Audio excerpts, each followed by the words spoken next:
So I wanted to hear the beat. Let's see. All right. What do you know? Quick What do you pack of know? Select here. Let's do it. Starting out with a Jaylen Brown, Devin Booker, Nick Smith Jr., Joel Embiid, and the red Jordan Clarkson. What a pack. What a hit. Makes you feel real good. Makes you feel real good. All right. Not numbered. Not numbered. As if it was numbered, it'd make you All feel right. better. Do we for have, a giveaway. You want to do another giveaway? How many? Do we need another 8, Nick? All right, let's do Another 8 more giveaway. giveaway Where's spots. Reef? And I gotta say, Where's Reef Collector when as you we need pull up my him? screen here, I love this name. I love Monkey this Never name. Cramp. You ever seen that? We played that actually, I don't know, a few weeks ago on here. Monkey Never Cramp. It was in one of my videos. Banana. I just interviewed Dr. Beckett, if you want to call it an interview. There was we went back and forth. I mean, we didn't agree on a lot. We agreed on some. Surprisingly started a little more, I wouldn't say heated, not at all, but a respectful, I don't know if it was a debate, but definitely some contention. And then I think the interview went the conversation went about 40 minutes. And about 20, 30 minutes in, I think we understood each other much better. It was a great conversation. Top level. The man has got wisdom. Do I agree with everything he says? No. Does he agree with everything I say? No. But we did reach a place towards the end where we found a lot of at least middle ground there. And he gave some awesome stories. Only insight really he could have. I did ask the viewer questions that you guys gave prior to the show. He answered them very well. And we're just watching market movers here live, open packs. Oh my God, the Givey. Where's Reef when you need him? Hey now. Dominators Kyle Hamilton. Road to the Super Bowl Patrick Mahomes. Oh, geez. I'm not going to put this on right now. Let's talk about it. You guys want to hear that? I thought the interview went awesome. I like to call them a little more like a conversation. But I did think it was awesome. I mean, it was just a good back and forth, a healthy back and forth, him putting me in my place a couple times, me pushing back. I mean, all respectful, just a conversation, nothing, dirty. And I would say it always happens this way, in my opinion. When I first meet someone for the first time in an interview, the first 15 minutes are still great. And because we went back and forth and didn't agree, it'll be great content. It'll be a great interview or conversation. But really after about 20, 30 minutes of getting to talk for the first time, then we start, then things started to, okay, it was a little more ebb and flow. But the first 10 minutes, I mean, I had to stop a little bit in and be like, bro, I'm debating Dr. Beckett right now. What's going on in the world? Yeah, crazy. Very, logical takes, good takes, informed takes. A little frustrations, a lot of peace with stuff. It was a fun conversation. Yeah, no doubt. I mean, for sure. And it went great. I mean, it was a surreal moment. I handled it like I talked to anybody else. He talked to me like he talks to anybody else. So, I mean, I wasn't, the interview didn't go starstruck or anything. It was just a normal conversation. But yes, 100%. I mean, I think I told him before, we went recording. It's like, maybe I said it in the intro. Beckett, anyone my age, Beckett was your childhood. I mean, it was cards. You have your cards and you have a Beckett. And there were, I think I mentioned before, there's Fleer, Upper Deck, Skybox, tons of different manufacturers. But again, only one Beckett we bought. So yes, a surreal moment. Yeah, I didn't see that. I did not see ever meeting Dr. Beckett and getting 40 minutes of his time. And also, I mean, don't count your eggs before they hatch. But he did invite me onto his podcast for a little something between, talk, conversation, and maybe, he said to keep the relationship open. So it was interesting. I think people got the wrong impression. I don't know. Or maybe he was doing, I'm a certain way, but he's not a softie. He definitely was no softie. Wise came back. I went back. He was willing. He made his points, as someone in his stature should, with very articulate. But yeah, bro, that happened. And it seems like I should be able to talk with him again, which is amazing. And yeah, man, I'll just run good life. Awesome guy, James, good dude. I mean, not quite Dr. Beckett, but still an awesome guy and a big creator. And we've I think James and I have become that Mariners loss hurt. That Mariners loss, either being on either side. For my buddy Joe, and then for Run Good Life, I was pulling for the Mariners after Julio Rodriguez homers, after Cal Raleigh homers. It's like, oh, this is looking good. I think it was the 7th inning that he hit his bomb. 22 home runs, George Springer, in the postseason. Yesterday might have been 23. I looked it up. Maybe they were counting yesterday's, maybe not. That was tied or just by himself for 4th most home runs in the playoffs. So if you're a Blue Jay fan, you haven't been to the World Series since 1993, what an epic, epic night. If you're a Mariner fan, you're up 3-0, I believe the score was. 2 of your biggest stars have homered. You're in the 7th inning. Ay. Rough way to lose. Let's see what chat's got to say. Get shine on. Sorry I missed the pregame questions. I wanted to ask all, but I asked conflict of interest. It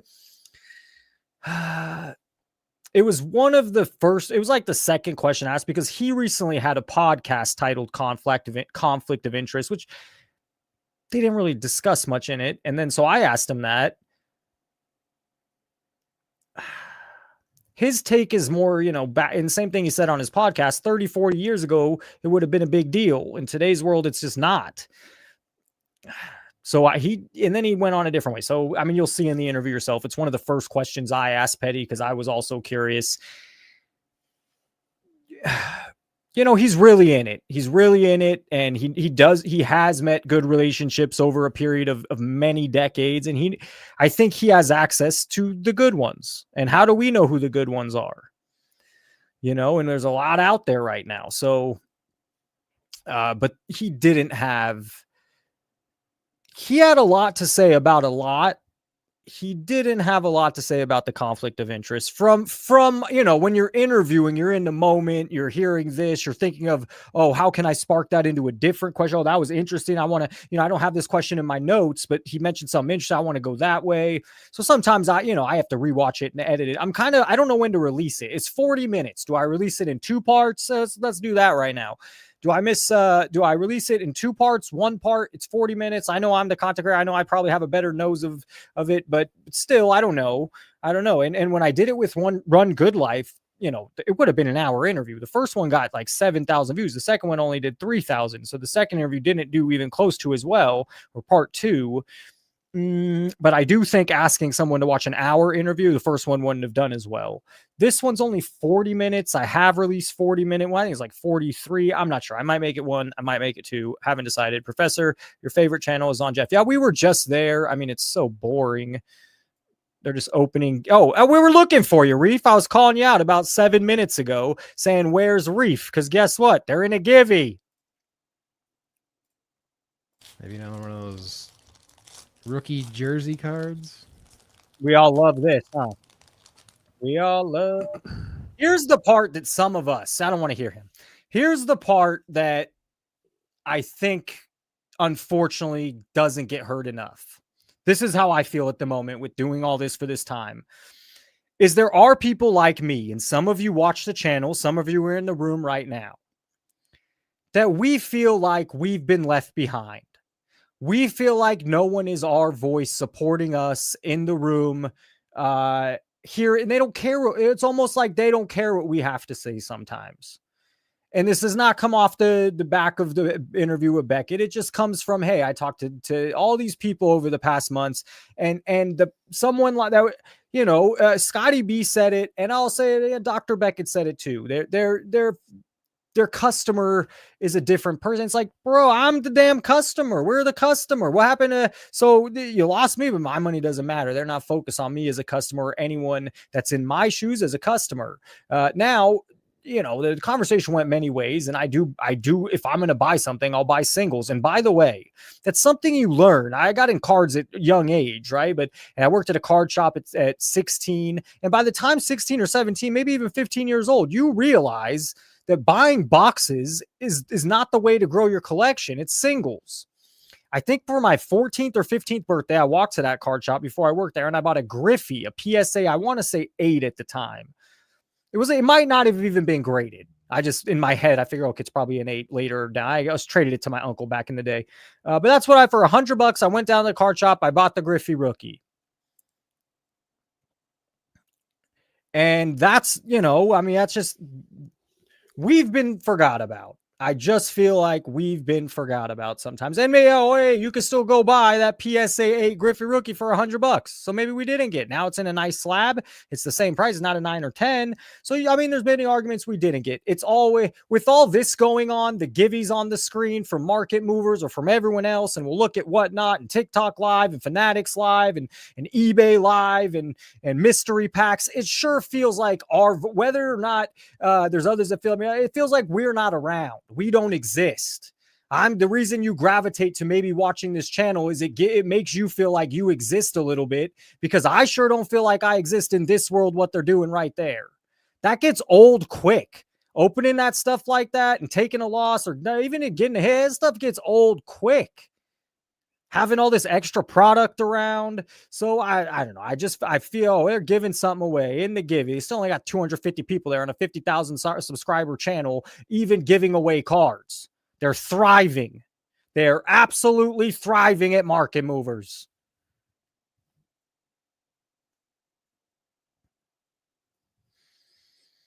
I don't know. I'm going to check chat. That's how I feel. I feel like this is what you see. This is who's represented, and we're not. So even if the hobby's not going to crash, even if the hobby's not, and hey, let's not talk nonsense. Of course, some of this stuff's not sustainable. Love Derek Lively, by the way. Can't play without Luka, though. He was such a great pairing with Luka. Oh, it's a $17 card. And if you bought it, there, it was there. And it was definitely the highest when he went to the NBA Finals. It's definitely no way more expensive than when he went to the NBA Finals. All his stuff is down. He didn't have a good season. Luka's no longer there. Now, I like Derek Lively. You got Cooper Flag. You have Kyrie Irving. Little insight I learned. Dr. Beckett has had Mavs season tickets for 30 plus years. Huge sports fan, and apparently a big Mavericks fan. He says it on the interview, so I'm not giving any public knowledge, and not giving anything away. But I just feel like my segment of how I view cards is lost between all this garbage. It's just lost between all the garbage. I'm reading the chat real quick. Joe Carter, bad memories, no doubt. PSA sucks. Drake versus Kendrick. Toronto versus LA.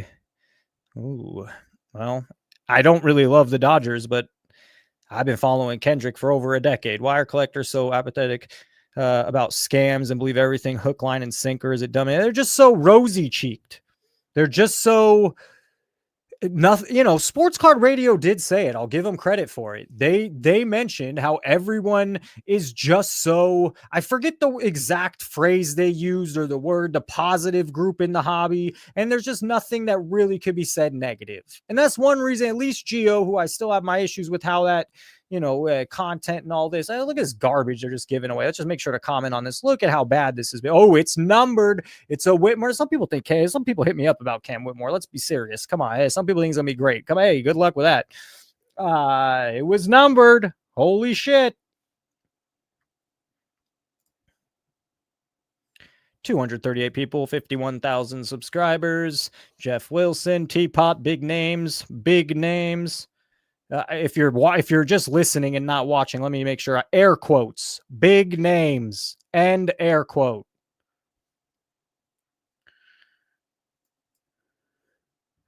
Would you recommend grading one-of-one sketch cards with artist autographs?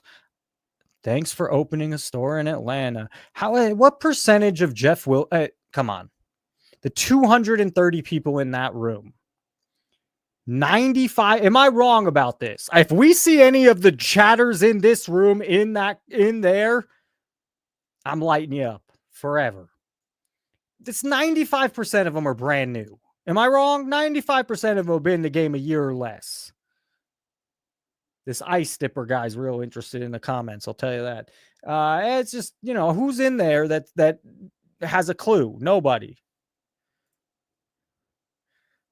Hey, all my students have them. The Labubu craze, all my students have them. It'll die. Come on now. I just read something that they had a big flub and lost a lot of money. Labubu.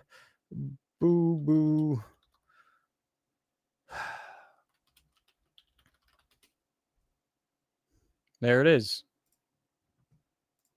Interconnected. I got to be honest. He has 9,000 subscribers. It got 117,000. I mean, it's a very hot topic. I could believe that. I didn't find it to be the best video.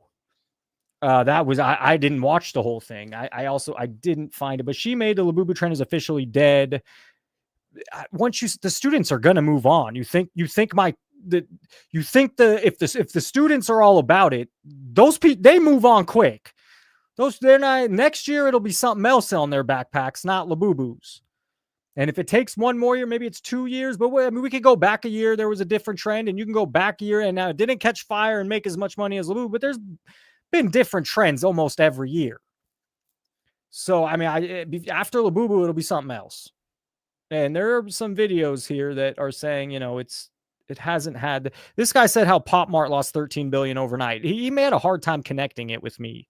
Here, the $13 billion. Let's see if I'll give it one more chance with you guys. But about owning something unique, quirky, and disruptive. The game changer here was the digital revolution. Pop Mart didn't rely on traditional marketing channels. Instead, they mastered social media virality. TikTok was flooded with dance challenge videos, unboxing videos featuring Labubu, while Instagram influencers showcased their collection like prized possessions on display. As Labubu surged in popularity, so did Pop Mart's stock. The company wasn't just riding the wave, they were steering it. By late 2024, Pop Mart's market capitalized. I mean, he's just hard to watch. Normally I kind of like these videos. I'm not a. Is it one of his earliest videos? Let's see how long I'm not going to watch it again. I didn't think he did a great job of selling the point. Amazon PPC. It's where fortune. 7 years. Yeah, 108. Most of his videos don't do as well. 117,000. Hey, you put that Labubu. Dustin's trying. The Labubu. I mean, the market movers thing is so boring. I mean, we could try that one more time. We have Instagram. We have Whatnot. You guys always want me to search Whatnot. I mean, I don't have a huge show planned for you. I don't have almost anything planned. I just interviewed Dr. Beckett. It was...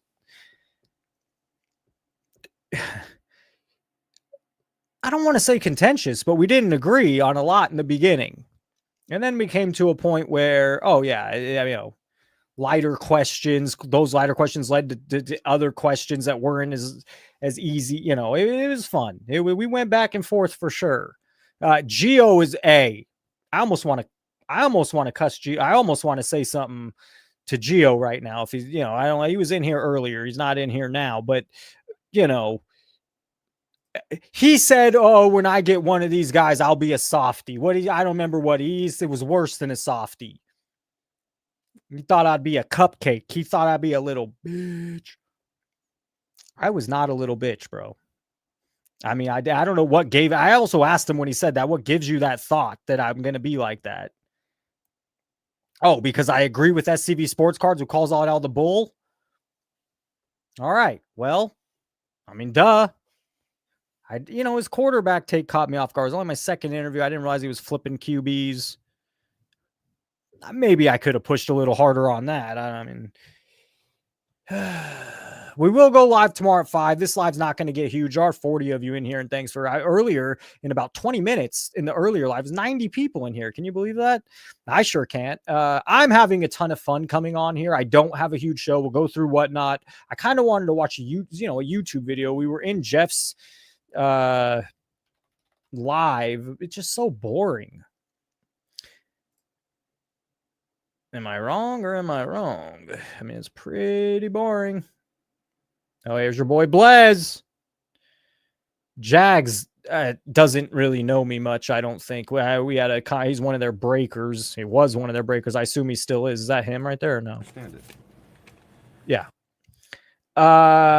Couple years ago, I did a story on when they hit all these Wembanyama cards. Before I was ever, I did a lot of research. I even reached out. I went into a Blez live and started chatting with him, and Jags was there. The guy that happened to rip all these. He hit a. The only reason I remember, and maybe we'll play this video. It's not top notch, a couple years old, but a nebula. Did you just hit another nebula? Another nebula.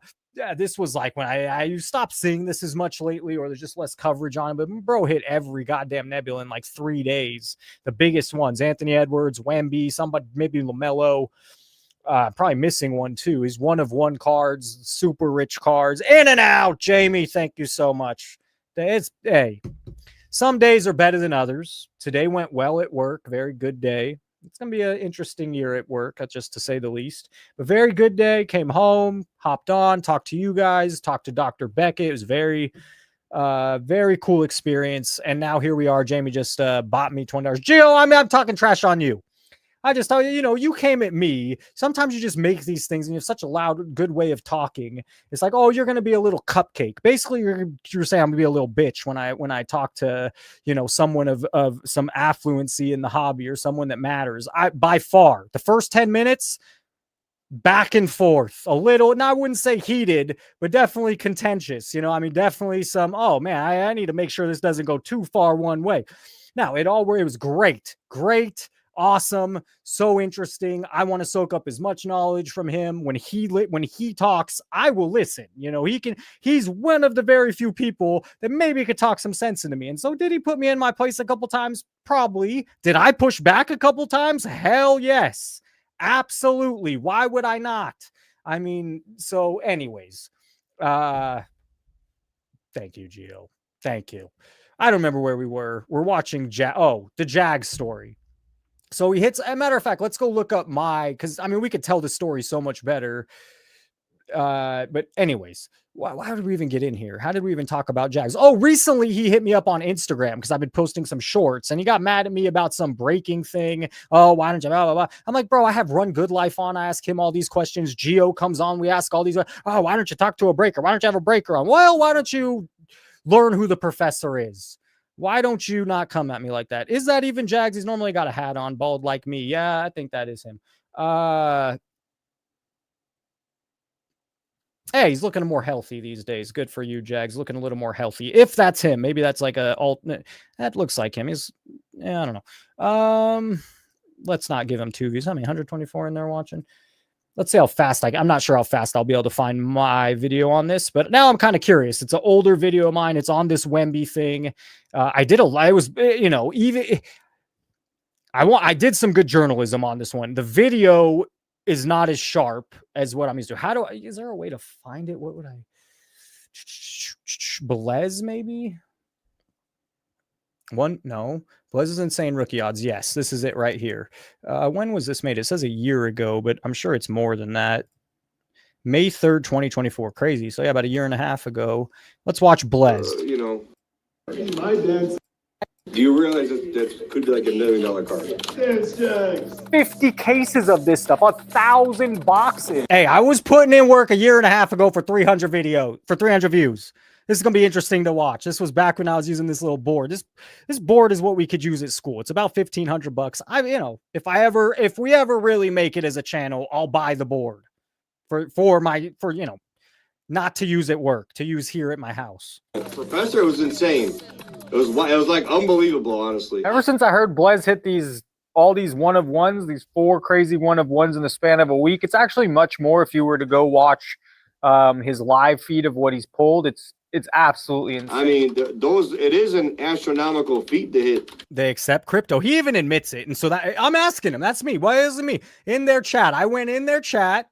What would you say to the chatter? Oh no, I kept asking, I was having a little conversation. He was replying. Cards like that, back to back to back. So I want to get into it. Some people think it's totally reasonable because he's bought all these cases. And others think it's just You know, by the way, things go so fast. This is May 2024, a year and a half ago. People just boom, boom, boom. Nothing matters. Nobody cares. A year. It feels like this is 10 years ago. It feels like at least 4 or 3 years ago. This was a year and a half ago. I mean, just the way the world works now is it's not just sports cards. It's the 24/7 news cycle. It's things being thrown. We can't have a straight line of thought. I mean, you think I need to go on a 2-hour walk. I go on walks after this all by myself in the quiet because you just can't even have a straight line of thought in the world right now. But hey, now I'm on a rant. The odds of getting struck by lightning, 5 or... It's the glasses, it's the shaving. If I, by the way, ulcerative colitis 15. I wore a bag at 16. I stepdad died at 20. And poor me, no. But fine, if a rough life ages you, I got gray, I lost my hair, I was in the hospital a lot as a kid. So, so be it. But if I shave the beard and I do the contacts, I'm a young man again. 10 times in your lifetime is more reasonable than hitting these cards all within a span of a week. This is bothering me so much, I left my dinner on the table. I mean, all right, maybe I aged a little bit right there. You know what happened? 2.5 years ago, I paralyzed my hand, and it stressed me the fuck out. I mean, I didn't know if I'd ever get my hand back, so I'll take a little aging to have this hand back, no problem. Not even playing. I'm driving back to work, back to the school, so we can get into the numbers, because I really want to figure out what are we looking at here? What are the numbers? We can get some sort of rough estimate, even though Panini doesn't put these numbers or their pack odds out there or stats on these print runs out there. What inspires me to make this video is just so many people are just misinformed, and maybe it's me that's misinformed. Half the people think here that Blez ripped an ungodly amount of product, and a matter of fact, I would have had one hand at this time. This was a year and a half ago. I couldn't use my left hand making this video. How the hell did I record that in the car? Hold up. What is going on here? I couldn't use my left hand at this point. How am I driving with and the camera? Interesting. Sorry, I mean, that's interesting. That's just the case. And whenever I ask these guys for sources, I wanted to know how many cases. I was trying to do it, and this is probably didn't go as strong as it could. But I was trying to do some math behind, bro. There's this many cases out there in the world. There's this many cases manufactured just because, they bought half the cases. Well, they didn't rip half the cases in those 3 days. And even if they bought half the cases, what are the odds they hit all of those? And they didn't buy half the cases. They were saying they were stocking up because they knew those cards were around, but there was still definitely many cases left out there. Got one. So I went straight to the source myself and hopped on a live, and guess who was ripping cards? Jags himself. This was fun. Take a listen. What's up, Professor? Hey, Jags, you've been on fire. Everyone's telling me you guys opened a bunch of cases of the Prism Choice. We're all now curious. How many cases do you think you opened and or bought? We're now curious. How many cases do you think you opened and or bought? Combined or? Combined? Think of the 25. Oh, my bad, Jags. Over 100 of 2021. We did 80 before we had any rookie. So that was wild. I would also say, by the way, if things were quote unquote rigged, wouldn't you want like the owner hitting it or Esplez? I thought that was the stupidest thing. I mean, I know he's just responding live, but it's almost a thought response prior.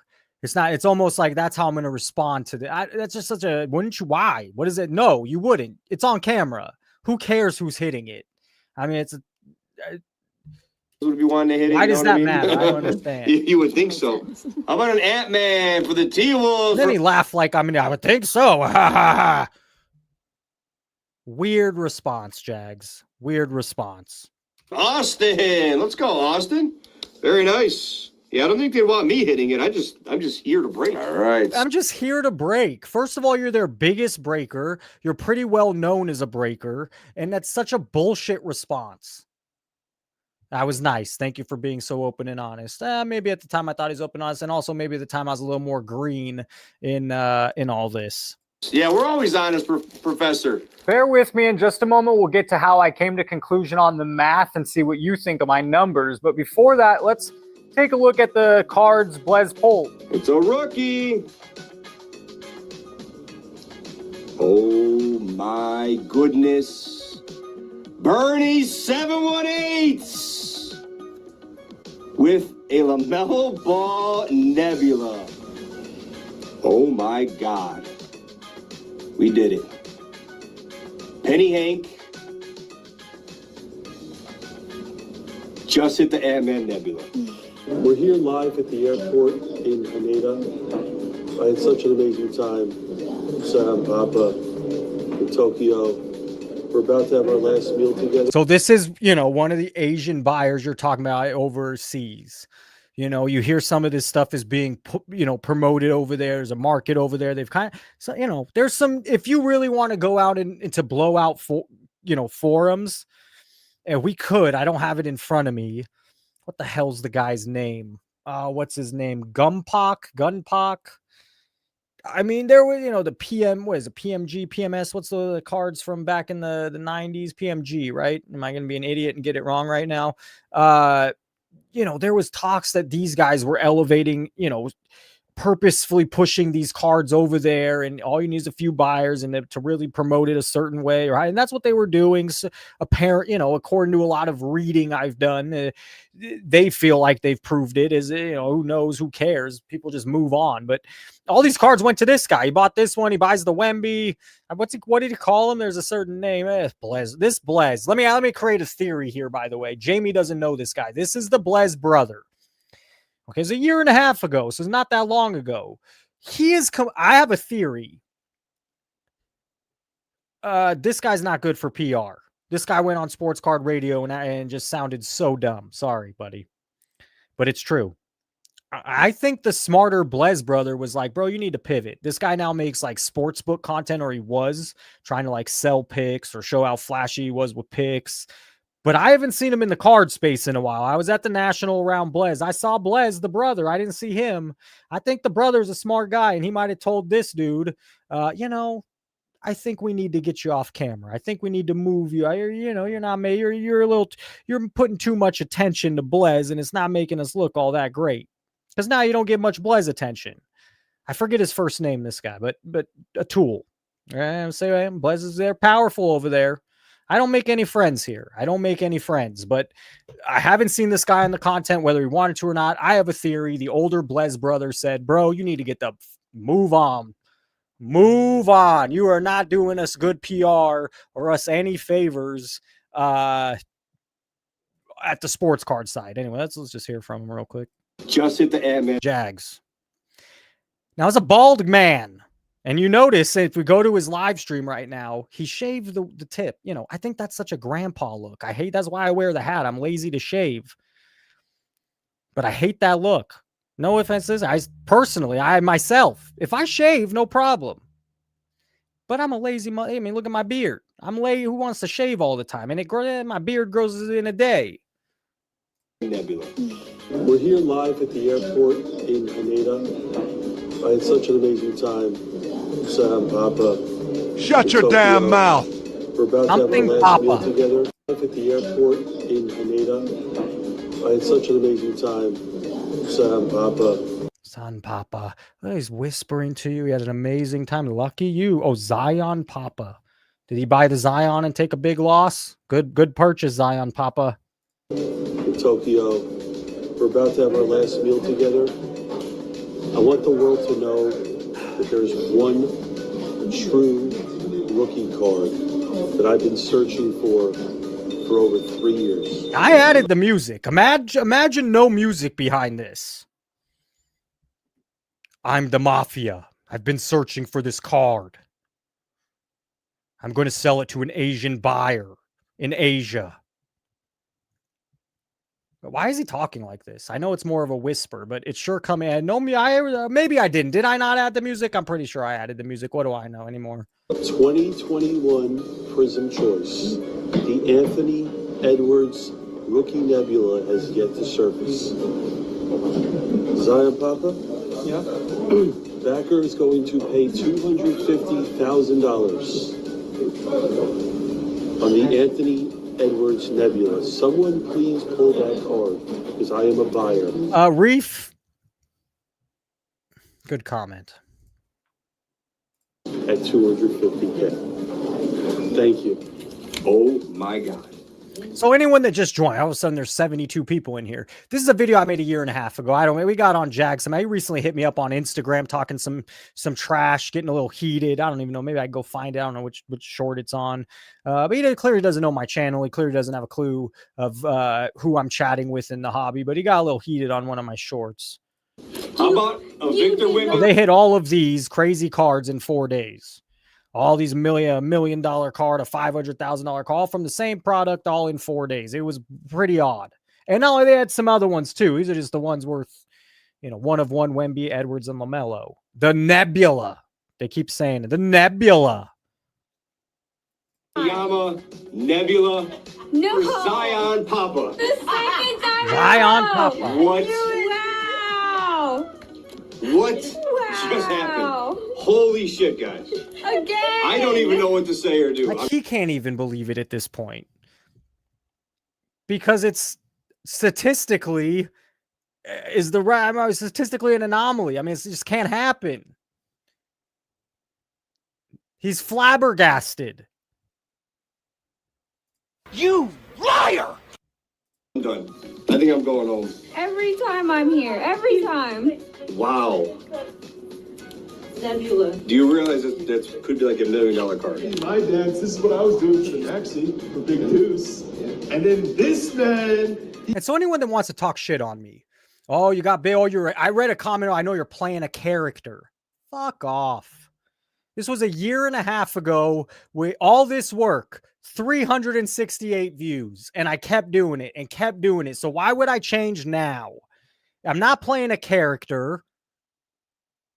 Sometimes, yes, when everyone's leaning one way, you kind of have to lean the other way hard because I'm fighting 1,000 other people on the other side. But I was making this content far before the channel ever grew and far before most of you ever tuned in.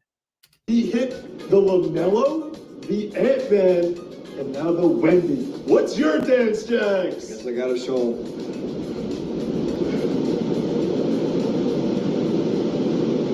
I'm a man. I'm 40. Professor was insane. It was like unbelievable, honestly. Obviously, you see the chatter going around, right? What would I say to the chatter? It's just normal. I wouldn't even call it haters. I would just call it. I mean, Now, those. you know, it is an. I was nothing then. I was just making content. Now I have a little more credibility, a little more of a following. I wouldn't be so nice here. I see I'm being. I would not be so nice. Astronomical feat to hit cards like that back to back. But to give myself some credit, went into live. This is a well put together video. This does not happen in 10 minutes. This does not happen in an hour. Good for me, mister. Good for me. I mean, the 2021 made sense, but the next day they hit the Wemby. That was out of control. That was a shocker. So the odds of that were wild, but to hit those in 2021 are fine. The odds of that were fine. We had a lot of the cases that were left in the whole run. So the odds were with them cards being out there. That's the question. And that's why do I want to spoil it? It's going to come on a video soon. Do I want to say, what do I want to say here? If I could magically change one thing in the hobby, I want to know print runs. I want to know exactly of how many cards, exactly how many cases. I want to know how many of those cards are printed. How many of those Cooper Flag rookie cards are there really? We don't know. The world, how many licks does it take to get to the center of a Tootsie Pop? The world may never know. That we were going to probably hit them. But the fact that I hit the Ant-Man and the Wemby in back-to-back days, that's kind of wild. Basically, he bought all of it that he could find. Yeah, we still have some. We're still going to move it. There's still Desmond Bain out there. By the way, there's 80 of you in here, or, sure, hundreds of people watch afterwards. Call into the live. No. Call in. I don't even think I put the live one on here. I mean, it's been a long time. Beckett, and I'm coming back. I don't know. Fine. But call into the new phone number. It'll be a voicemail. You call, you leave a rant, You leave a question, you leave a take. We'll play it on the live as a segment on another, I'll collect 4 or 5 of these things. We'll play them on the live. We'll do a whole segment about them. So the number's right there, 702-483-7344. I mean, it's my first time trying this. I assume it's going to take you to the right voicemail, and you just leave something there. We could play it on the live. It's kind of a new idea. Shout out to Puxatony Phil. Puxatony Phil with a good idea. But yes, I like the idea. I think it has legs. I think it's what the show's about. I think engagement is good. So it doesn't have to be live. It doesn't be a long thing. We don't even need to know who you are. But go leave a take. Go give a rant. Go tell me I'm an idiot. Anyways, the number's there on the bottom at some point. I just read it off. Back to the show. So we still put bounties on this stuff. I mean, Those bounties. Wait a minute. Let's pause from the show. Whatever the hell happened to bounties? And now it's like, it's only done within the breakers. Even I like James a lot. Run Good Life, but he's still, they're playing a little casino over there. It feels like, and he even kind of admits it himself. They gotta have games, keep it fun. I think they offer bounties, so that's a way to keep your customer. Ooh, there's a jackpot. There's a jackpot. So I don't see the Jeff Wilson, the Ken Golden. I don't even really see David Adams was putting out quite a few bounties, and maybe they still are. It's been less public at least. But what's happened here, Zion Papa, is mainly, these bigger breakers are putting out their own bounty. If you hit it, they'll buy right away. And now you have a jackpot to hit. there's zero, zero problem in moving some of that. In just a moment, we're going to go over the numbers, how I got them, because it's tricky because Panini doesn't release print runs. Panini doesn't really even release the pack odds. So, but I found a workaround. So we're going to get into that in just a moment about the Wemby 2023 rookie card. And the defense that of everyone in Blez is, he bought up all the 2020 Prism choice. And that's fair. He didn't buy up all the 2023 choice. And how does he hit that? And real quick, I don't want to make this too long. Blez could be in on this. Who knows? The point is that Topps and Panini have all the incentive to do this. Why? It's free publicity. It's showing to young kids, gamblers, whoever, it can be done. I mean, even young kids, guys in their 20s, 30s, 40s, people that like opening it. Oh, man, it happened. We did it. Someone got it. And now you're going to sit there and spend, money on 5-6 boxes and never have the same luck. So it all eyes see it. Even if you did have the same luck opening it up in your bedroom all by yourself, you know what? Topps gets no publicity off that. Everyone saw this. Year and a half ago, baby. Year and a half ago. I ain't playing a character. Ridiculous comment. That's what these people think. People watch the videos. You only have one chance to make a first impression. Maybe they saw the video where I put quotes on Gio in an interview like an idiot I was. That actually went worse for me, Gio, if I think I lost some people's respect. But then I got away from that quick. Neo obviously saw that and commented about that. So, it just takes but it's a year and a half ago, no views, talking the same shit. Because it's the truth and it's how I feel, not a character played. Everyone has eyes on seeing the Wemby pulled. And speaking of which, someone asked in the chat, when are we going to see Gio and myself go back and forth? I would hope Friday night. I don't know. I should have put the link in right now to let people call. Whatever. We're past that. What are we going? 43 minutes? Maybe we're not. But Monday, I don't know when he releases it, but the 27th on Monday, I'm calling into his podcast. And what do I talk shit? My plan is to bring 3 solid points that really to my core I could defend and back, and just 3 solid issues or 3 solid points. That way I don't get too lost in the weeds, but maybe I'll just talk some shit. I don't know. But anyways, I'll be on Sports Card Nonsense podcast, which, hey, Dr. Beckett this week, Sports Card Nonsense podcast next week, Run Good Life conversation in the middle. We were thinking it was going to be tonight, but after that heartbreak loss, he needs a day. He needs some time. Now, how exciting. Maybe it could be you or me. So next to me, you can see the box in hand. It's a 1-pack box. It has 8 cards, and of those 8 cards, there's 1 autograph, and that's the big workaround that's going to allow us to figure out what print runs are in this set and how many boxes or cases there might be out there total. Behind me, we have the 2020-2021 Panini Prism checklist, and it's a classroom. What do you want? Keep it moving, and we scroll down, you can see that this is the autograph checklist. So I am kind of looking at that. I'm like, ooh, That is good content. I do like that board. Paul, my good friend Paul about this mic, he liked the board. There's some solid stuff right there. That board's about $1,500 though. That's a nice looking thing. Panini Prism Basketball, these are the autographs. Okay, you could click that here. And what we're going to see is a lot of the different autographs don't come in the choice boxes. For instance, these fast break autographs, there's no choice option. You're not going to find. By the way, I was trying to back engineer a way between how many autographs and this and how many of this stuff is there really? I don't know if I did a good job. The math is hard, but especially in this scenario. But my plan was to somehow use autographs and this and that. So let's see what happens here. But the video was very good the first 6 minutes. I think it kind of falls apart mathematically here at the end. In a box of choice. Same thing here. This is the fast break rookie auto, not in choice. So I'm going to keep scrolling down quite a bit because there's a lot of autographs you're not going to find in choice. The penmanship 2020 Prism, not going to be in choice. So this is how, because every rookie card, every box of Prism choice has an autograph, has 8 cards. And of those 8 cards, 1 is an autograph. And so we can see here's the first one, rookie signature checklist. And there are 50 cards on this checklist. So you can get 2 different choice. Oh, you can see my hand. So I can't use this hand at the time. I have no, this is the first time I've seen footage. My hand's a little better there. It's separated, but this arm right here at that time would have been unusable, just paralyzed. Very interesting. Now I kind of want to go back, and I'm going to probably keep it out of the camera most of the time, but that's interesting to me. Box of Prism choice has an autograph, has 8 cards, and of those 8 cards, 1 is an autograph. May 2024. So we can see that was a year after. The hand healed better in a year than I thought. I mean, I still couldn't use it, but I was first one, rookie signature checklist, and there are 50 cards on this checklist. So you can get 2 different choice variants. You can get the green choice Prism, which is numbered to just 8, serial numbered to 8.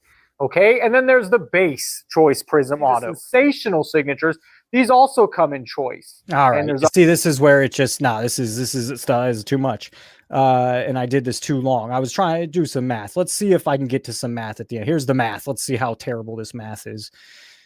God, this is where I lost it.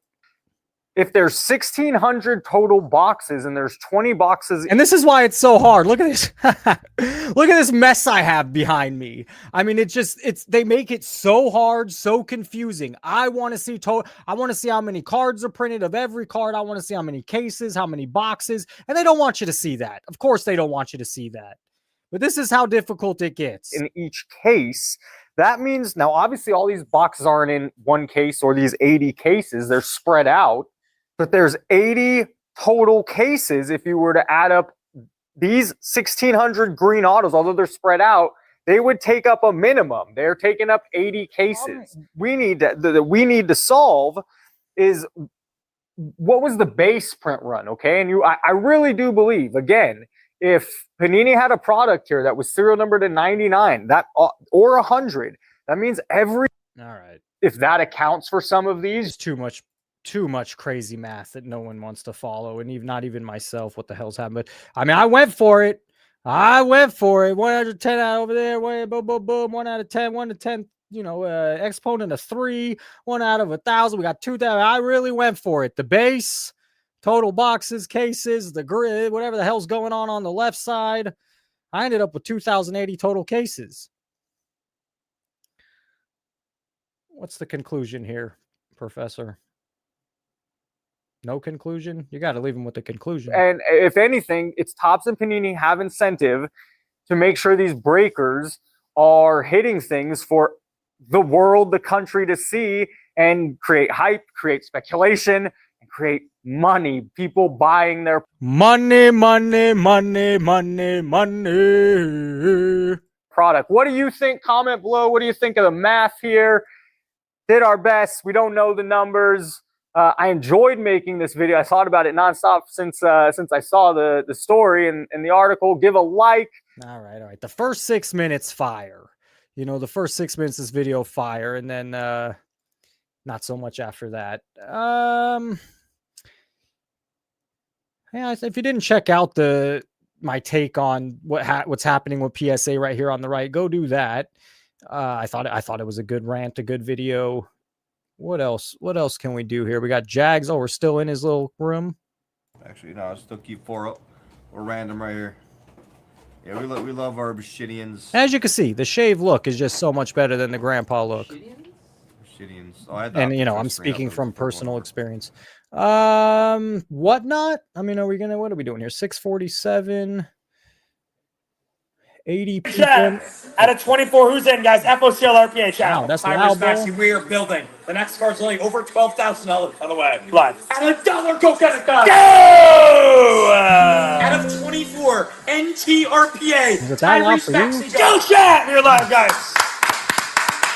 Beautiful card here, for real. Guys, there's a live auction down below. We're not even close. Out of 24. That's a true RPA, by the way, guys. That's a true RPA. 3, 2, 1. That is a true RPA. Reese, get in the givey. Now, Sam. Reese, get in the givey. I don't know if we have the room for it. I don't know if we have the chat for it. This could be one of the most unique cards that you've seen all night tonight. Chad, is he going off right now on the Rockets? Is he having a crazy game so far already on the Rockets, guys? This is number to 10. NBA starting 2015 Colossal game worn on card patch auto. In a PSA 10. Selling. Sale. I think it's right around this number right here. I know it's worth a lot more than that though. PSA 10 KD. It's selling. Out of 10 in a PSA 10. So guys. And you'll notice they're always on Whatnot. Mainly the other place too. It's like 20-year-old dudes, man. Easy. They're just trying to make that easy money. Good luck. Good luck. I don't think it's going to work out for you. I think it worked out for others if you had gotten in before. But these, I mean, they maybe. What do I know? These guys getting rich off this, but. It's always the young men that are doing it. And good luck. Good luck. Man, that demographic would show that, yeah, it's not going to work out. I mean, that's maybe, hey, easy money normally doesn't work. If that's what's happening right now, amen. But normally when everyone's going flocking to easy money, hey, you're going to see a big bust. We're going 30 seconds sudden death on close to a $15,000 card.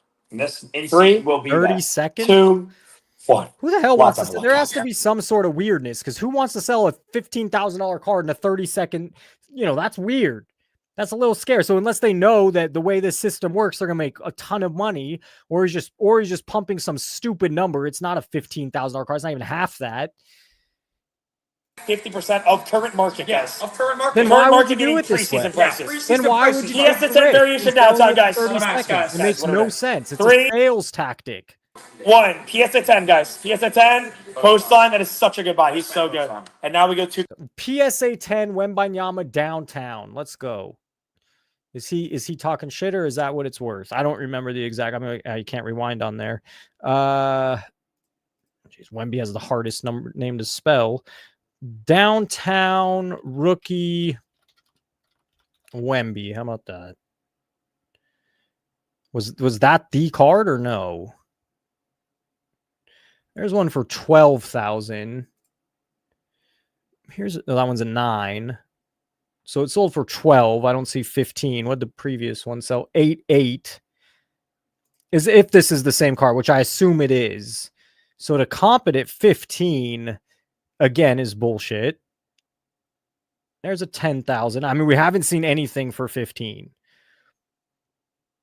And maybe I should check chat. It's not the right card, but I'm pretty sure that was the exact same card. And he comped it 5,000 or 33% more of what it actually is. It actually sold for about comps at 10. Someone said 250K. I think 300,000. Guys, what's a PSA 10 of Messi of this worth? What is a PSA 10 of Messi of this worth, guys? Over $1 million. Yes. Hey, J-Ham, I'll buy that card right back for fucking a lot more than that. Sam, you see this card? You see the back? You see the front.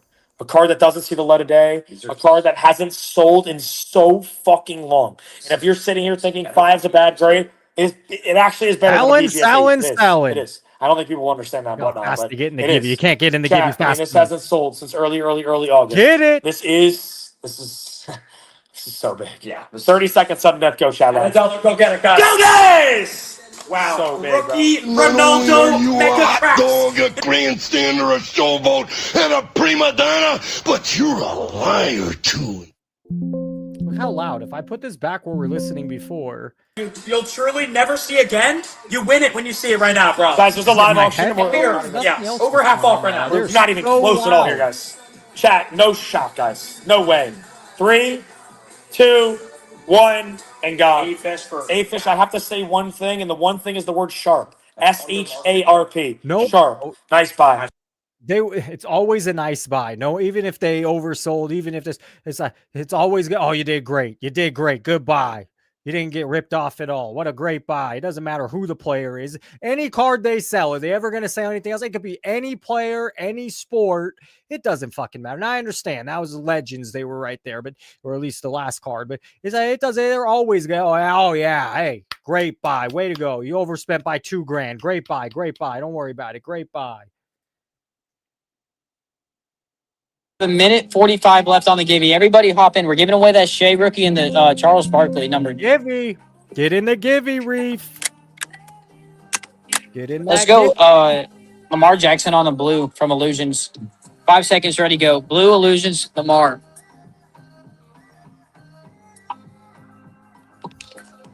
Oh, see, you got to have that energy. This is just so boring. At least they're trying to sell in that other one. Here we're just... Xavier Howard out of 299. 5 seconds, ready, go. Rise and go. 5 seconds, go. So we've seen 30 seconds. Jamie mentioned normally 10 seconds, and here we have 5 seconds. Voice for all. Get in the Givey. Go get it. I'm running these You're shows. a dog. You're Phil a sheep. Jerkovich auto and Jamar get it. Johnson auto. 5 seconds, ready, go. Ready, go. You get both. Anyone that talks to me like that, we're ready to go do something else. Mistake. Ready, go. Oh, shut the fuck I mean, up. I'm sure there's some Drake man here somewhere. Listen to another one. How old's this guy? 15? Is he pushing 20 yet? Listen to that voice. It's not a good sign. If I could point to one sign over anything, I mean, I really mean this. I saw it at the National firsthand. If I could point to one sign, if you're looking at the very macro, and you have all these young, uneducated men flocking to this one scene, all trying to be selling it, all trying to make money off it, it's not going to end well.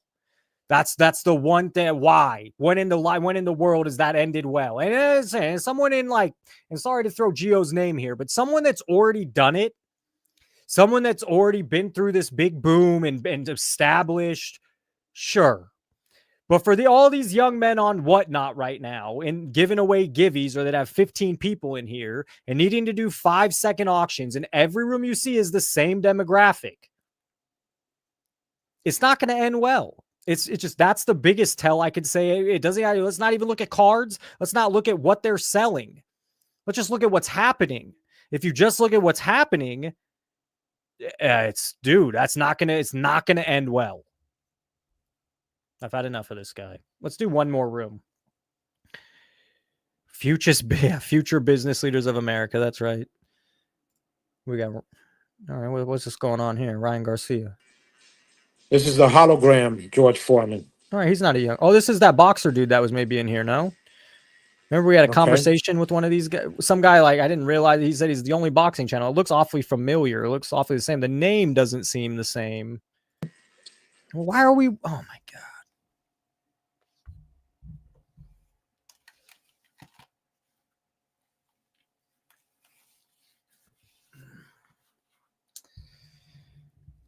The other side, Dr. Beckett had to remind me there are good people in the industry, good people in the hobby. I don't know who they are yet.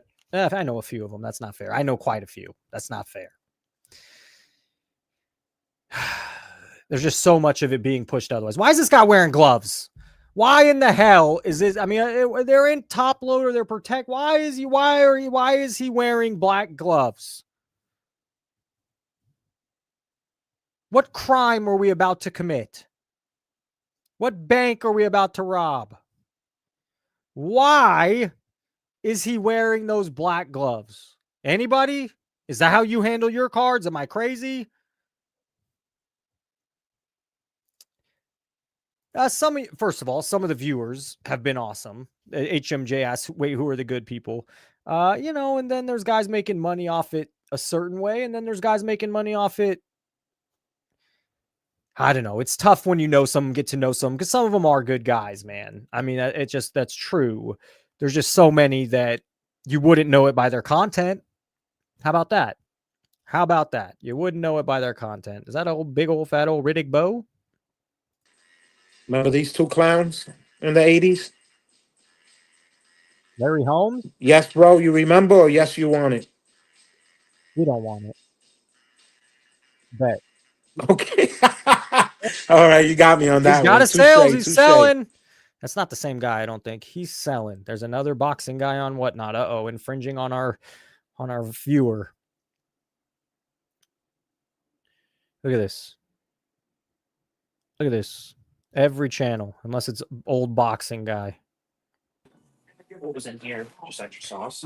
Jesus. Aphrodite? What's happening? This will not end well. This will not end well. Poor kids are just as bright and just as talented as white kids. Conversation. Ivy going, but only 17 people in here. You could trade two, pick one. There's a wheel. A real wheel. It's not digital. Is that wheel? I'll save that for another. Oh, is it digital? I'm not quite sure. I have some insider. I want to say this, sure. I have a breaker coming on who's no longer a breaker, and he did things nefariously. And so he'll end up coming on a live, but on an interview, he no longer breaks on Whatnot. He used to. And we want to we want to talk, have a conversation, and he's going to expose some of the tricks. And I could expose one right now, or at least I'm not saying they're doing it, but I could at least bring something up that would make your mind think. And he has quite a few. Oh, Fernando, what we got, man? I'll give you the rundown in a few minutes. 2 minutes, I'll give you that rundown. So he has quite a few things he's going to share that maybe you've heard, most people haven't. And it's like, oh, shit, yeah, that makes sense. Oh, yeah, that makes sense. So, these guys could be as clean or dirty as they want. And that's a problem. And will regulation ever happen? Seems like no. We're early in this whole thing, by the way, I also want to say. That's the one thing I'm getting a lot, even Dr. Beckett pushing me back on PSA. And it's like, bro, this is all brand new. Like, why are we acting like it's status quo? Now, he did have a good line.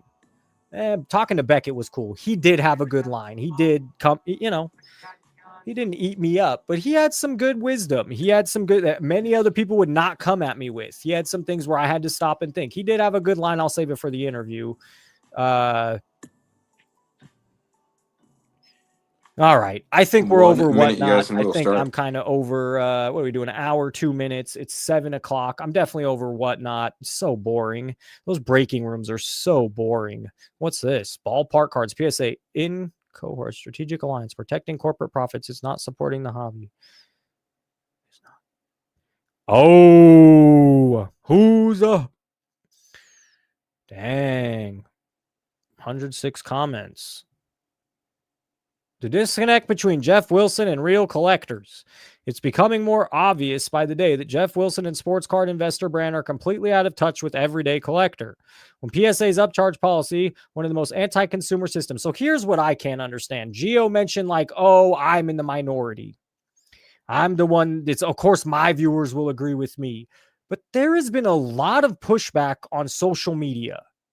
Jeff normally doesn't get pushback like this. I would argue of all the things Jeff's done, like if you take Sports Card Radio out of the mix, this is the most pushback he's gotten by the community. So it does strike a nerve. I mean, clearly now you have everyone making content on the idea, including myself, and as they should. It's what's in the know right now. But let's be honest. That perspective only makes sense if you're looking at cards as assets, not at collectibles. For investors, a PSA upcharge is just another line on a spreadsheet. For collectors, it's another barrier. Another reminder that companies running this hobby care more about margins than passion. So when I come on YouTube and I give my spiel and I say how I feel, it's very important to know I'm speaking for many.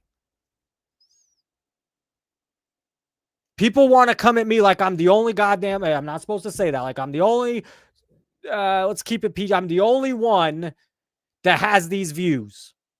I didn't write this. I don't know who the hell this guy is. PSA's upcharge model's textbook conflict of interest. So whether it is or not, it has a perception that it is.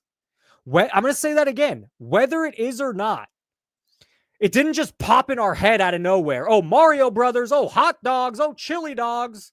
Like, it didn't just pop in our head. There's a reason people find it to be a little weird, a little bit of crossing a line, a little bit maybe of a conflict of interest. And it's not just me saying that.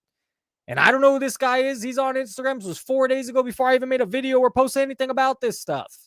This is why I did it, because people were hot. And some reason, even content creators I really respect are just putting it to the side. They're giving it no credit. They don't even want to have the conversation.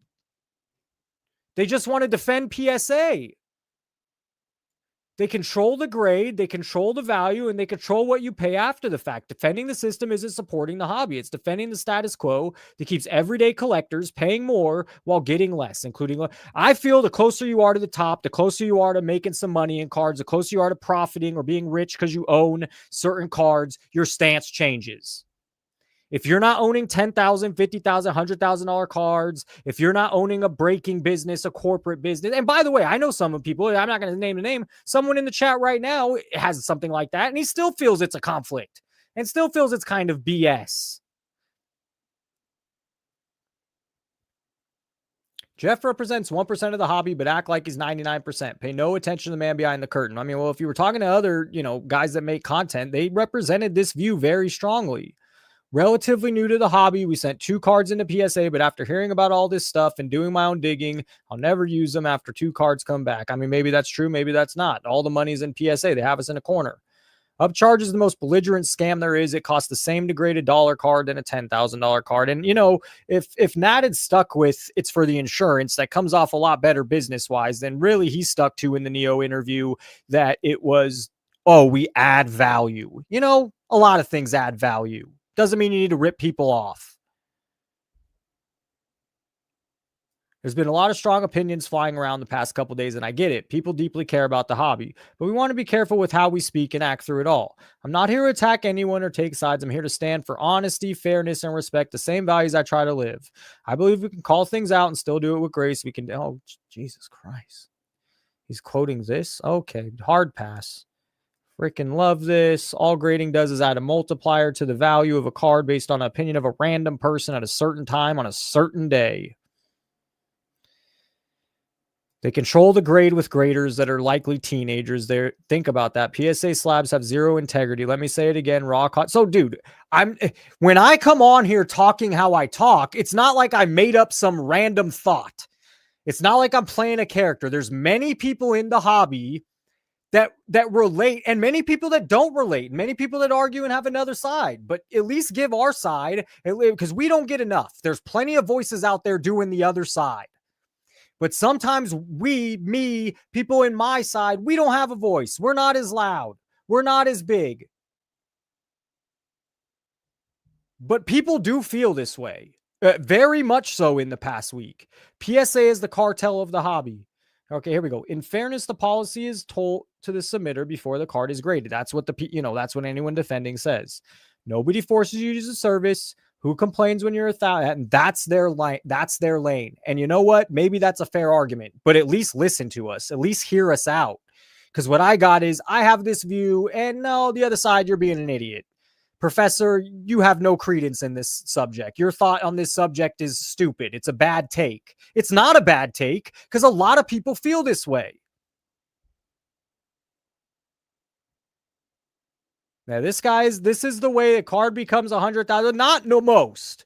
I had one up here. It's gone. I wanted to put it in the video and it's gone. Some guy hit he's new to the hobby. He sends it to PSA grading. He does the wrong. He didn't realize it graded 10 and be more. They valued it $1,500. I wish I still had the post. They valued it $1,500. So he has to come out of pocket $150, $200. He doesn't have that kind of money. He was very annoyed by it. He did pay it. He was still annoyed that by being a new customer, and it's just bad optics. You're a new customer, and all of a sudden, hey, you know what? It's worth more than you thought. We're going to charge you an extra $150. He didn't like it. And most people in that comment, and this was over a year ago. This wasn't something new. This was something, a while over a year ago. But even then, it's not a good look to a new customer. It's not. And if you don't plan on selling the card right away, if you don't have a ton of savings or a ton of expendable income, it becomes money. And it's money you weren't expecting to spend on a freaking card, just so you can have a slab. But anyways, there's other people that feel the same way. So I think that I'm going to make sure, just because Troy doesn't feel that way. And some of the other, everyone we heard, Neo, everyone, Dustin, Jeff, they all don't feel that way. Some people do. So even though you don't, at least open the fact that a lot of the hobby does look at it and, oh, you don't understand it, or, hey, go use somewhere else. Okay, fine. Let's turn people off real quick. This is official. Nate Jones. Jones was a DB at Rutgers. By the way, Rudy Johnson, wasn't it Rudy Johnson that died a couple months ago off a balcony? And then yesterday or 2 days ago, Doug Martin. And Doug Martin's from Stockton or the 209. I saw him at the Red Lobster a couple times I worked at back in the day. Dead. Crazy, man. These two young running backs. Was it Rudy Johnson? Did I get that one wrong? I think it is. I think it was. Hobby Love. All right, guys, we did an hour 11. You kind of got a second wind. A few people, we went from 75 to 65. You're glad you stayed after whatnot, because I went on a little rant there. And, I think I'm not seeing, what is this, sports cards? Oh, Jesus. Oh, boy. Boy, we should end right here. Oh, gosh, how hard do I want to go right now?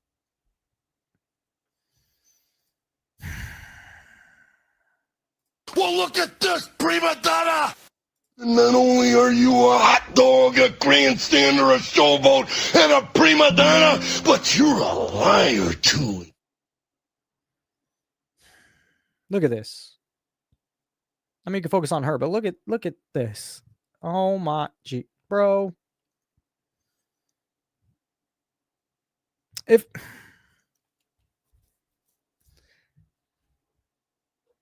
It just boggles my mind. Center of attention much? Ego much? That's what I get from this. Maybe he looks at it as a business move. I don't think so. My mom watches this. She's not going to go buy cards. I don't even think he's pushing cards on this. He just happens to be on there. He's dancing. It's the stupidest fucking thing I've seen. And let's put it on our Ken Golden social media, of course. Oh my God.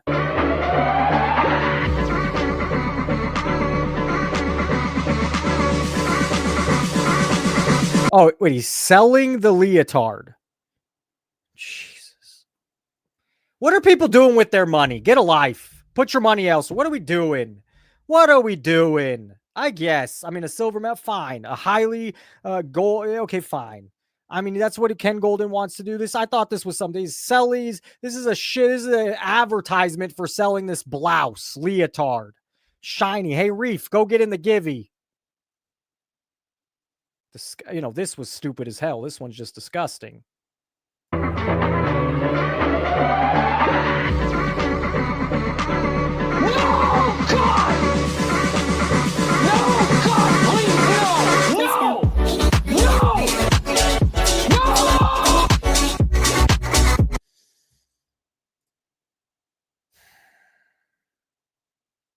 Was he on Dancing on the Stars? I would assume. I don't know what the hell's going on here. Just a sale.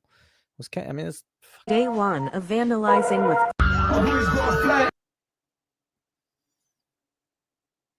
2003 All-Star Weekend.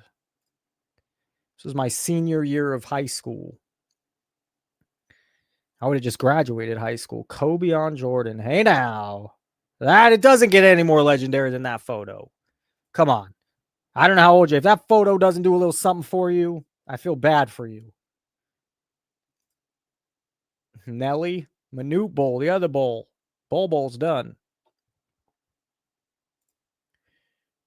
T-Mac, Jordan's looking good. 2003. I mean, it's late in his career. Dang, they were a thing back in 2003. That's what it said, right? 03? I did not realize they go back that far.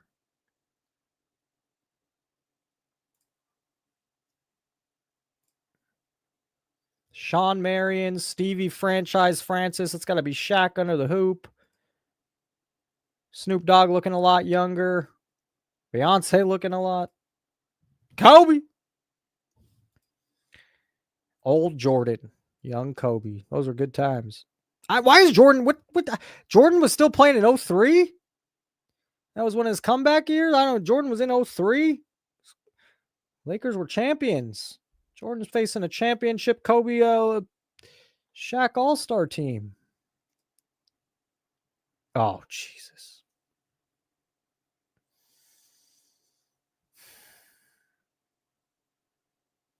What? That's the card? That's a shitty card, by the way. What an ugly card. All that for that. Go screw yourself, Fanatics Collect. Let me look. It's always this hype pump stuff every time. Texas man finds Otani Grail. I mean, they're doing their... Jeez, people are just stupid and cheap. I mean, there's nothing we could do. This is 2025. This is how it works. But this is their company just upping. This is not. This is just advertising. This is them. They're using social media every post. Oh, a Boy Scout gave someone this MJ rookie card worth over $200,000. What a chap! What a chap! They're going back to 1985, 40 years ago. It's just such every rare Kobe card. I've wanted to say this one for a long time.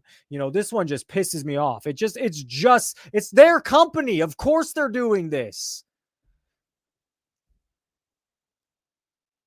It's so dirty and disgusting. Go away, just let it, they're just sell, push, push, push. Even this had to be a goddamn go buy my thing. No, do I get out of here? The Kobe card worth thousands was found inside a $2.95 magazine. Kids open packs with brother and finds dream Pokemon card.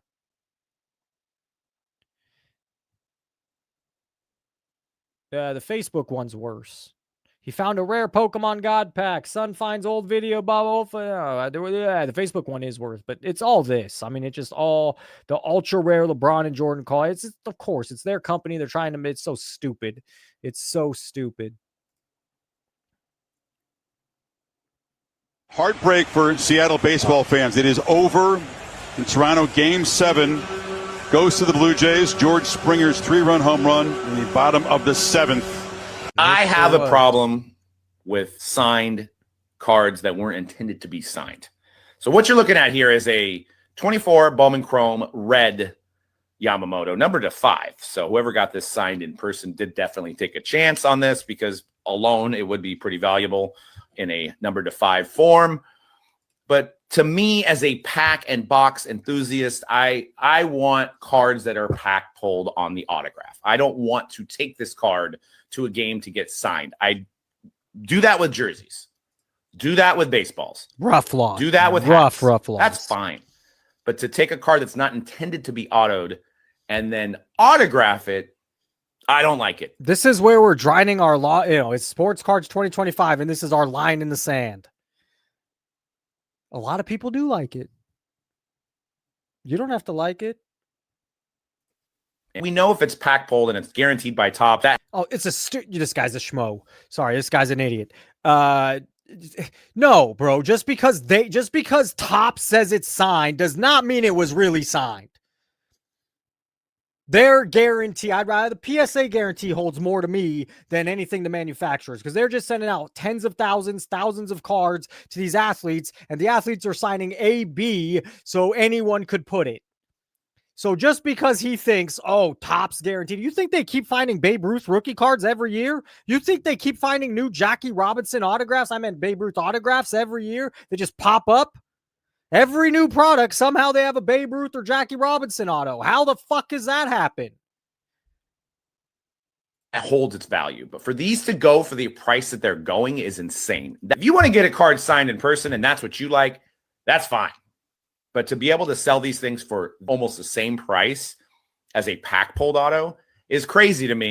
Because it was pulled out of a pack, because it's not crazy to me. I mean, it's really, just because it was pulled out of a pack, and some people, okay, they'll trust that. Well, have fun. Because buyers who are buying these aren't really aware of where this was signed, how it was signed. But when you pull it from a pack, it's signed. You still don't know where it was signed and what you're an idiot. You still don't know where or when it was signed. A matter of fact, like you mentioned, you might have saw it get signed. You could sign it at a card show and somehow take a photo of the guy signing. I don't care what you do, but this guy doesn't know when and where Ohtani signed all those cards. And he doesn't know when or where. Give me a much lesser of a player. Minka Fitzpatrick signed all those cards. You don't have a clue. And didn't Luka, it's like known his agent or mom was doing it. Luka had some fake autos circulating. Yeah, the relics are a whole nother stupid thing. By the player, and it's guaranteed by Topps. And that should hold its value. These like this new top, the Topps debut or gold, these things they're gonna wear. Who wants to? You're gonna spend $100,000 just because the guy wore a little patch on his first gag? Yes, that seems odd. I mean, fine. It's an investment. Should be more novel. All right.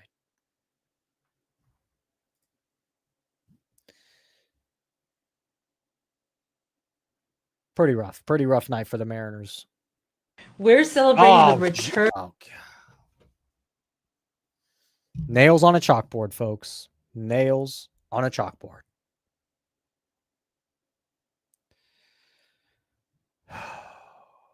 Of Topps basketball this Thursday at David Adams Shop in New York City. I wouldn't call industry plant, but it feels like the closest thing. I mean, she's sitting down with Josh Luber opening the toys. She's going to David Adams. She's doing it all. Complete corporate. Complete.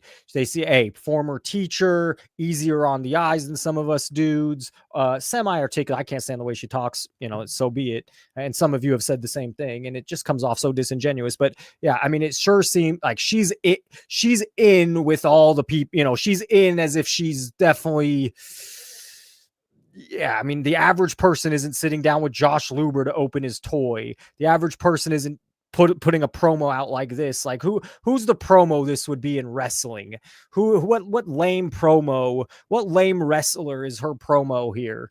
And I got to think a little harder on that one. Maybe like Goldust was pretty lame. Maybe some of you like Goldust. I thought it was a rough character. From 5 to 8 p.m., you can come hang out with us, and Michael Rubin and Chris Brickley are pulling up. If that's not enough, there it is. Michael. No, you just proved my point. They're pulling up. What a fancy, cool way to talk. They're pulling up. They're going to pull up. You sold out. Every single person who attends gets $25 to spend on Topps basketball all night. And they're giving stuff away. One of my least favorite right now. Anyone giving away cards to kids like Talon and stuff, also not a fan. This is one, literally, I mean, she's just, ugh. I don't mean her. Maybe a lovely person, maybe a lovely mom if she's a mom. I think she must be a mom. Maybe a lovely wife. When it comes to what she's doing in cards, can't stand ya. George Costanza. Can't stand ya. And we're dropping giveaways every 12 minutes. That's right, 12 minutes. This is Shut your your damn shot mouth. to be a part of history. So come hang out with. It's your shot to be a part of history. Don't miss out on this shot of history, which next month you'll have a different shot at history. And guess what? 2 days after that, you'll have another shot at history.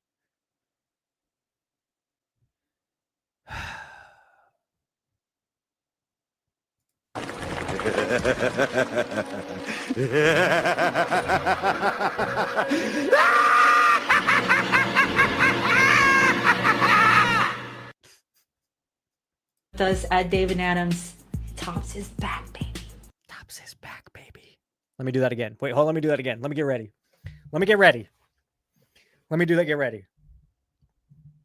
Oh, she's a plant for a reason. They need someone all in that's got, ex-teacher, I wouldn't say easy on the eyes, easier on the eyes than any dude in the industry. And wait a minute. Topps is back, baby. I do think there's a little bit like of a play in her voice that she does on purpose. I mean, 90% of her viewers are male, but I mean, what male in the industry? Hey, you call female. I empower women every day, all day. Women are succeeding and thriving. Probably maybe at this point, their future is looking brighter than many men. But no man on YouTube is going to come on there and go, Tops is back, baby. Fucking creepy, bro. A little creepy and weird. Tops is back, baby. We're celebrating the return of Tops basketball. It's cringe, but I got to hear it again. But the only way Instagram works is you have to watch the whole guy. I can't. This Thursday at David. It's such BS. I mean, that's it. It's just such BS. And David Adams, you should be ashamed of yourself. The real ones know that. $5 to spend on Tops basketball all night, and we're dropping giveaways every 12 minutes. That's right, 12 minutes. This is your shot to be a part of history. I have an answer to that, Reef, but I'm not going to answer. So come hang out with us at David Adams. Tops is back, baby. Tops is back, baby. Bro, I that annoys me so much. It's How dare you? She's a nice lady.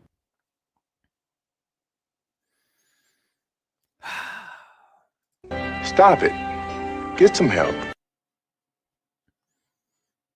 Tops is back, baby. So weird. Breaking news. Oh, yeah, I saw this earlier. The 2 points. I mean, of course, there's Golden's face. You know, got to be the face. Got to be everywhere.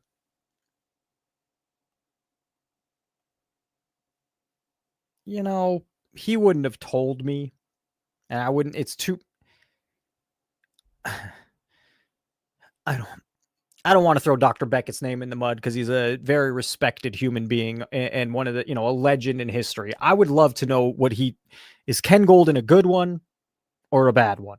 I would love to know. I'll never ask. He'll never say, I don't want to put him in that position. But someone like that I respect like that, who's been around, who's seen it all, I'd love to know his take on the gentleman on the screen. I am proud to announce that Golden has just sold this exact signed Michael Jordan 1986 Fleer rookie card for a record-breaking price of $2.7 million. This card is graded by PSA as a PSA Mint 9 with an autograph 10. You can see the beautiful, bold autograph right on the card. And now with... Hey, I mean, this is, the music behind things said a lot. I mean, you never watch the news to know music. And maybe you're hip to this and maybe you're not. But the music behind is set there for a reason. It really does. I mean, we're human, we're dumb. We have we just have this human brain. But you go watch the news and there's a certain suspense, a certain drama, a certain oh shit kind of music. Now, what is he playing behind this? The most epic war music, like as if we're about to go into battle. Things are legendary. Oh my gosh. 2.7 million for this. Are we when does it get stupid? When does it just get stupid? This sale has been... It's a great card, of course. I'm not knocking the card. But when does all of it just become ridiculous? For this? For a card on paper? People have nothing better to do with their money? It's an investment. All right. All right. We'll see. We'll see. Is it a long-term investment? There's a lot of money being thrown around. It's a lot of money. The one thing you say, yeah, cards have gone up well, vintage. There's never been this kind of money ever thrown around, ever. So we'll see. No, ever is just status quo until it's not. But it's all pretty damn new. And there is a lot of money being thrown around. Become the single highest priced aftermarket autograph card ever sold. I cannot overstate the importance of this sale. I am proud to announce that... Of course you are. So I was doing some friendly neighborhood trolling. Guy's page was paying homage to a principle that I think comes into... Normally he does sports card stuff. Position power can be my hand. Doesn't look like that. All right, so today I was at Hobby Lobby and I found these mosaic packs. I'm going to pick up 3 of them and we're going to rip into it and track the profit. We're chasing after this $500 Jaden Daniels and let's get right into this. In our first pack here, we're going to have some base cards. I have a friend that started watching the channel and he says every time afterwards, you know, it promotes other card videos. And he said, every card video is this. Every card video is just someone opening packs, someone opening cards. I mean, he picked it up real quick and he's not a card guy, but that's what gets shoved to him after my video is, yeah, let's rip packs. Let's open packs. Cards. We got Derek Carr and then an Aiden O'Connell. Behind Aiden, it looks like we got a green Trayvon Walker. Behind Trayvon, we got an NFL debut. It's going to be Marshawn Lloyd. That's not exactly the rookie we're looking for. Then we got a Randy Moss touchdown masters and a green Justin Jefferson. So there's just going to be Randy Moss cards printed every year in every set for eternity. It mucks up the whole thing. Oh, I like this one. Oh, this one's auto. Oh, this one's... How about 8 more years of this?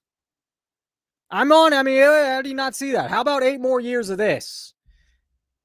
Who cares about an old Randy? Who cares what Randy Moss it is? There's hundreds of thousands of them. We're in the infancy stage of them printing like this. In 2015, they were not printing like this. In 2017, they were not printing like this. So give it a decade and oh my goodness, go pick up what you want for $2 because it'll all be there.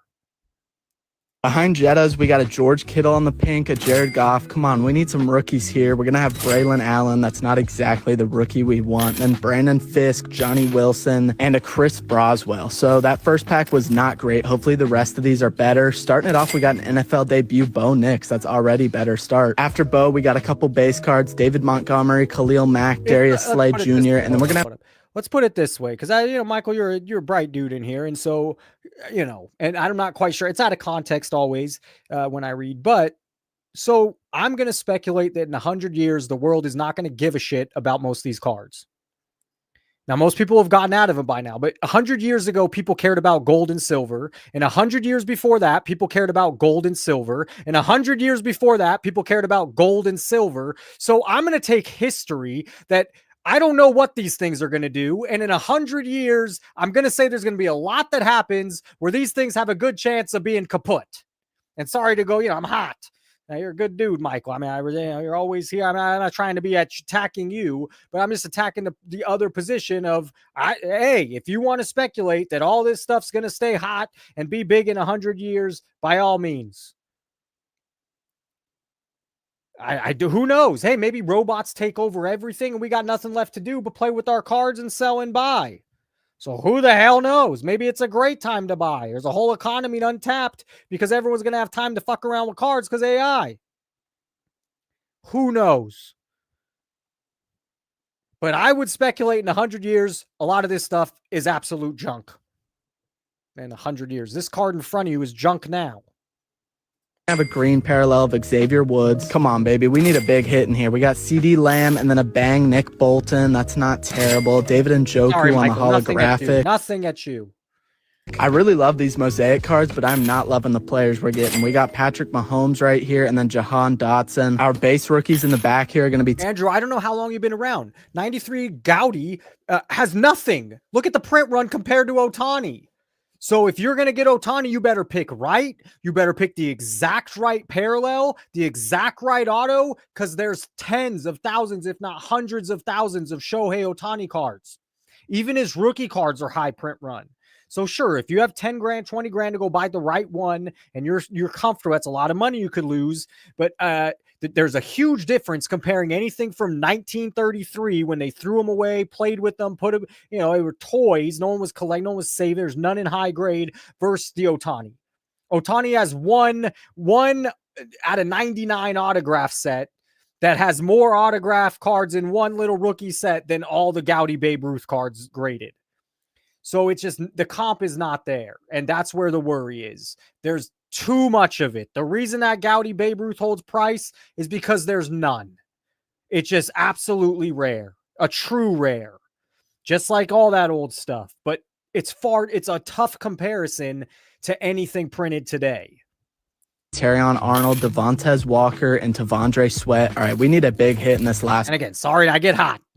So I appreciate that. A good point. But, I just sometimes I don't mean to come at the people in the comments, but I get hot.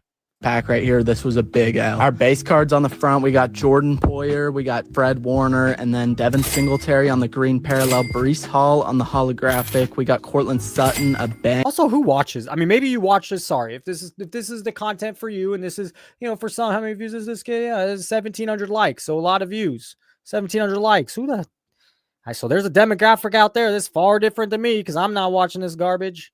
Nick Bosa. Come on, baby, give us something. We got Jalen Hyatt, Josh Palmer, and it's like once you lived it enough, who the hell needs to see this? Once you've been, I've seen this show before, even if the guy hits. First of all, it's boring as hell to watch him. He's not all that entertaining. It's a pretty shiny product. But I mean, CJ Stroud, good luck. You bought him 2 years ago when he was hot as a rookie. He's on my dynasty team. Yeah, man, you're feeling good. You ain't feeling so good now. CJ Stroud. Behind CJ, we got Jordan Travis and Marshawn Neal. All right, well, this was an L. I'll see y'all tomorrow. An L, he lost 2. How much did this all cost? All right, so today I was at Hobby Lobby and I found these mosaic packs. I'm going to pick.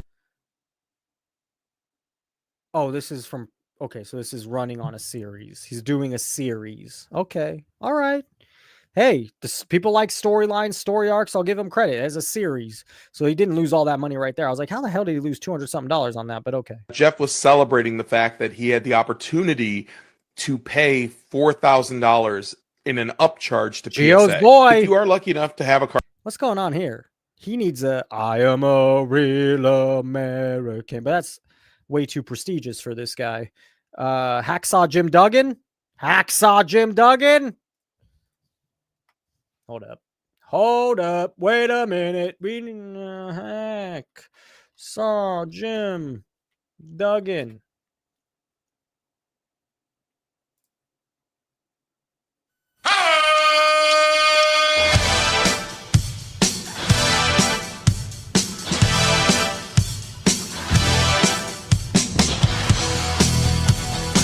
Hacksaw. Actually, I don't like his team all that much. Card like that, but he doesn't deserve Hogan. He doesn't deserve. Hacksaw seems about maybe a little too high, even probably. Your card's being held. Oh my God! Why his face blinded me? Hostage because you're not getting it back. Because some people can't afford that.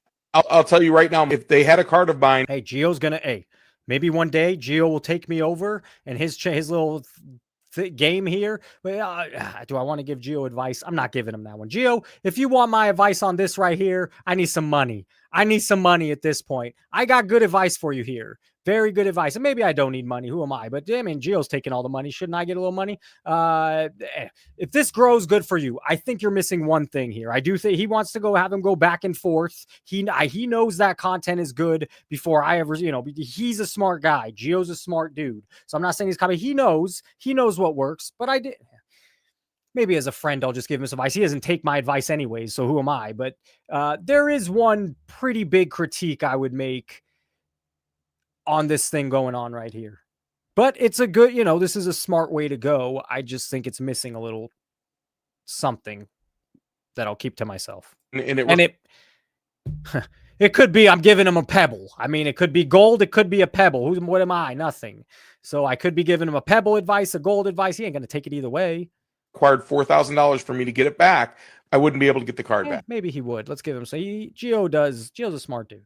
Who has a card worth $50,000? Because that's what he says it's worth first, but don't have $4,000 cash. I'm sure there are some instances.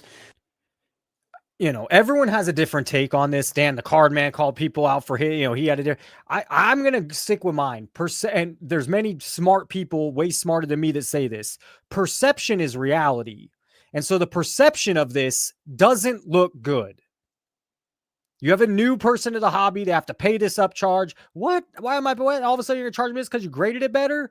That's a weird look. So sure, some maybe insiders, people that do it, or people that have a lot of money, who's got 50 grand that doesn't have 4 grand. Sure. There's so many different takes. I'm just going to stick with perception is reality. And the perception of this whole thing sucks. It's not perceived well. The optics are not good. Especially when, the argument is, we add value. Motherfucker, that's why I'm using you. I'm coming to you because you add value. Duh. But I also think that part's being a little overblown of like, yeah, I can't even get my card back. You probably get $4,000 if you have a card worth 50. Probably. Jeff was celebrating the fact it was all selling. All right, we've been in here an hour 40. I think we did well, especially I had nothing really planned. I interviewed Dr. Beckett tonight. Are you kidding me? Are you kidding me? Yeah, I'll have to edit that up and put it out. I don't know when. Thursday, Monday. I think I'm having a conversation. I don't think I'm having a conversation with Run Good Life on Friday. Expect some new. I got something coming. Let's just. I don't know how do I. What's the best? We got something baking. I got something baking. That's probably a slow roast, but it'll be good. I'm excited for it. I think it should do well. I think, and even if it doesn't do well, the people that watch it, you're gonna love it. That's kind of what I'll say. I'm gonna say it could be my best stuff yet coming. So look out for the Dr. Beckett interview. Call the damn line. Someone here, there's 61 of you still here listening to this crazy guy talk. The 702 number at the bottom of the screen. Someone call, give a rant, give a take, give a question. And tomorrow on the live, if we get a couple, could string a couple together, we'll do a little segment on the live with the number. So I'm going to wait till I see that number one more time, and then I'm out of here. It's almost 8 o'clock. I would like to edit the Beckett video. Colin Wanto, would I skip it already? Francis the Hobby Boy. Is it a bull or bear market? I mean, I guess it depends where you look.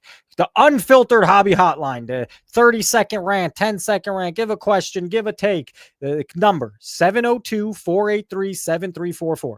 702-483-7344. You don't have to call into the live. You don't even have to say who you are. Be anonymous, but have some fun. Give your rant. What's annoying you? What's frustrating you? We'll play it here live tomorrow if we get some messages. Guys, have a great night. Incredible day. What do we got? NBA started. We have the World Series starting. It's NFL football. It's the best time of the sports year. It is the best time of the sports year. Playoffs, MLB playoffs were very fun this year.